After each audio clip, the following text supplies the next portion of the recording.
Good morning. It is great to be here, and thanks. I know in a few moments we'll be going to greater discussion on a whole series of issues from economic development, education, overall reform in state government, and I appreciate the chance, as we've done many times in the past, to talk to this great group of employers in economic development and civic leaders from across southeastern Wisconsin. But I particularly appreciate the team here allowing me to start out with an announcement that I think you all will be excited about, but I think people across the state are going to be excited about. And so I'll see if I can use the clicker right. As you can see on the podium up there, we have our plan is simple.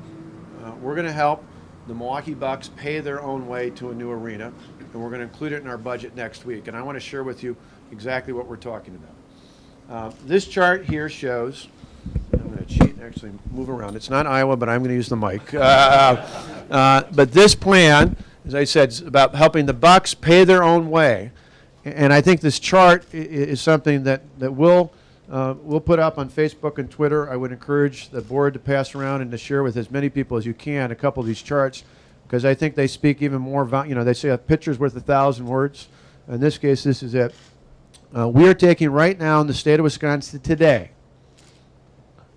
as we speak, when we talk about the impact of the Milwaukee Bucks and NBA basketball here in the state of Wisconsin, if you look at the fiscal impact, it's not the hype and hysteria we sometimes hear about any professional thing about what the ripple effect, and there is obviously a tangible ripple effect, but in actual dollars and cents, what is the impact in the state of Wisconsin?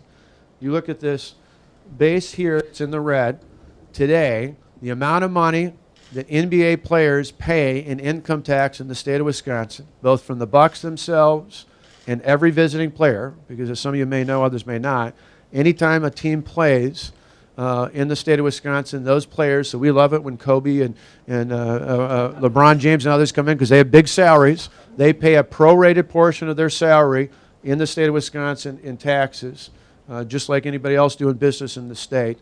Today, that conservative amount, doesn't include sales tax or anything else, is over $6.5 million. That's where we're at today.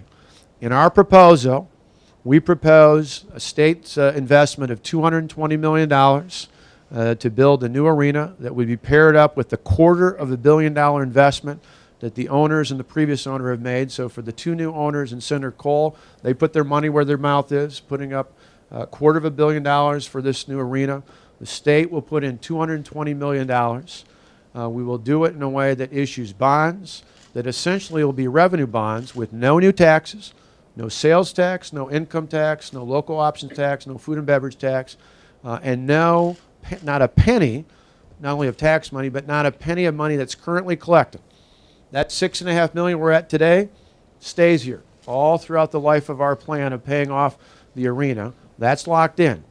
So I know there was a lot of talk and speculation before this about the so-called jock tax, that somehow we would raise that. We're not taking a penny out of money that's paid today by NBA players here in the state of Wisconsin. What we're saying is, and I think it's a very I think it's arguably the most fiscally conservative idea in the country for a professional sports team. It is a free market approach to say we're going to help the Bucks stay here and pay their own way. And that's where the green is. We have worked with the Bucks, with the NBA, with Goldman Sachs and our Department of Revenue, our bond office and others, to have the most conservative numbers, because they had higher numbers of this that include sales tax, include other projections. We're saying, no, just tell us, based upon the NBA contracts and the TV contracts, which is why you see certain bumps along the way here. Those are looking at times that are written right into the contract stream that they have. That revenue growth that's at here today, above the $6.5 million, will grow all throughout the lifetime of the bond issue. And the green that you see here will pay for the state's issuing $220 million worth of bonds. So it's essentially, we're having them pay their own way. It's not coming out of revenues anywhere else. It's not coming out of new taxes. It's keeping the foundation we have today, so we don't have a hole in our budget that either has to be made up from new revenues or through spending reductions. Instead, we preserve and protect that revenue base, but we allow the growth of not just the Bucks, because this isn't just based on the Bucks, this is based on professional basketball, the NBA and their contracts across the entire league. The other part that's key to this And I want folks to pass this on as well, not only here in the metropolitan Milwaukee area, but this chart shows why someone in Rhinelander or Superior or La Crosse or Rice Lake or Green Bay should support this plan as well. It's great that this will add a tremendous new asset to the Milwaukee area. It's great that this will add a great spark to downtown Milwaukee, but that's not the reason, I should say, why, as the state's chief executive officer, I'm proposing this plan. I have a fiduciary responsibility to the people of this state. This chart shows it well. We start off here, but if you look again just at raw numbers, by 2017, this is not a threat. You all heard it. It was a part of the agreement for the the purchase of the new ownership of the Milwaukee Bucks. The Board of Governors for the NBA said, if there's not action on a new arena by 2017, they will refund the money to those owners, and they will take the team into their possession, and they will take it to another municipality where an ownership group is prepared to have a new arena or already has one, to have that team. That's not a threat. It's not an idle threat. That's just the facts. And so I look at that as someone responsible for the state's budget, not just for an arena or a project like this. And I say, as my fiduciary responsibility, I can't ignore the fact that if we do nothing, it is not a cost-neutral proposition. If we do nothing from 2017 on, I lose that amount of money. And over that same lifetime, that we would be looking at a bond issue, the state would be out cumulatively $270 million.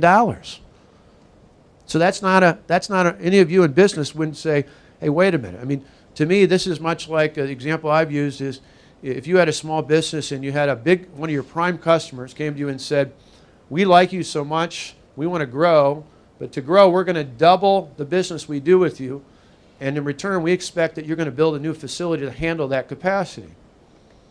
You might say, oh, I'm a little uneasy.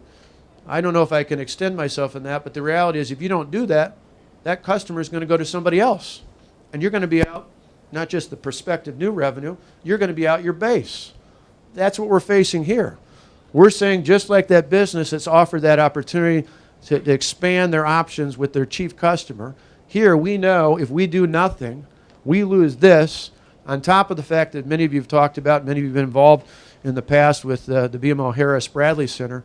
We know that it's not just cost neutral there. If we don't have our major tenant at the BMO Harris Bradley Center, we have about $100 million worth of deferred maintenance that, because of the way the Bradley Center was originally set up, becomes the responsibility of the state as well. And so just as a good steward of the state's, not Milwaukee's, but the state's financial resources, it is incumbent upon me to find a plan. It's why when we looked at this, I give a hat tip to Speaker Robin Voss, who first brought the idea of looking at the possibility of this. Originally, his intent, and why it got kind of covered that way initially, was looking, as I talked to many of you when the idea first came up, was about tapping into all of the existing revenue. What we found is it's a better way here. I'll go back. I get there. I'll let Tim do that when I get me back, or whoever knows how to. I want to go back to this slide for a second right there. Well, I'll point to that one. How about? Yeah, there we go. No, now I got a reverse one then. Just one back. There we go. So that's why with this plan, you can see the key here is we get the benefit of not only having an NBA team here in Milwaukee, having a brand new stadium or a brand new arena that obviously has a tremendous benefit to the Milwaukee metropolitan area. Certainly the prestige of still having a team, because I don't think any of us, I'm not old enough to remember the Braves, but I don't think any of us want to go through a scenario like that. We're proud that the Brewers are here. We're proud the Packers are here. We're proud of the other teams that are here. All those things are great benefits. But again, I think, and Tim and Gail and I were talking about, this is something we may promote to other chambers and other elected officials, mayors and governors across the country, because I think this is one of the most creative ways of doing this in the country, because you can look someone in the face and say there's not a penny of new taxes and there's not a penny that comes out of our current revenue stream. This is all based on growth. This is the ultimate free market, fiscally conservative approach going forward. and we're pleased to do that. And we know you care deeply about a plan like this, not only for what it means for the Bucks, but for what it means for this community, this region, and most importantly, for what it means for this state. So that's our plan. Oh, and one other caveat, I may have mentioned it, but if, and I don't foresee this happening, but you always plan for, in government, you hope for the best, plan for the worst, and reality is somewhere in between. But somebody might say, what happens if the Bucks are sold? Now, I cannot fathom going through a sale already, having these two owners committed to putting in the kind of money that they're putting in along with Senator Cole, going through this process, building an arena, and then turning around selling it. But say they do. Say 10 years from now, they say, we're going to sell it. What happens? Particularly, say they sold it and they wanted to move it somewhere else, which, again, a cynic might say, well, how do you protect against that? I'm pleased to say, as a part of our negotiations with the Milwaukee Bucks and their ownership group on this, we have, as a part of this commitment for us to put $220 million into the mix, the Bucks have committed that if the team is sold and moved, or sold, period, I should say, not if they're moved, but if they're sold, the first draw on any proceeds from the sale pays for the entirety of the remainder of the bond issue. That's pretty impressive. Again, that's putting your money where your mouth is. They're saying, we are so committed to building this arena and being here, we're not just putting money in on the front end, we're guaranteeing that if that team is sold before the owners get a penny of the proceeds from that sale, they got to pay off the remainder, wherever they're at in the remainder of the life cycle of that bond issue. They have to pay it off. So I think that's a really compelling argument that I would share with people all across the state, that there's absolute security for the taxpayers. There's no new taxes, there's no draw on existing revenues, and there's no exposure in the future, because if they sell it, they got to pay off what they would otherwise be obligated for the taxpayers to pick off. So I think it is a win-win-win. I think it's a great way of doing this forward. I appreciate the whole team, because I could not have done it without a lot of folks from MMAC, with the Bucks, with the NBA, with our not only our budget shop, the speaker, our excuse me, our Department of Administration, in particular our capital finance team, that were a part of that.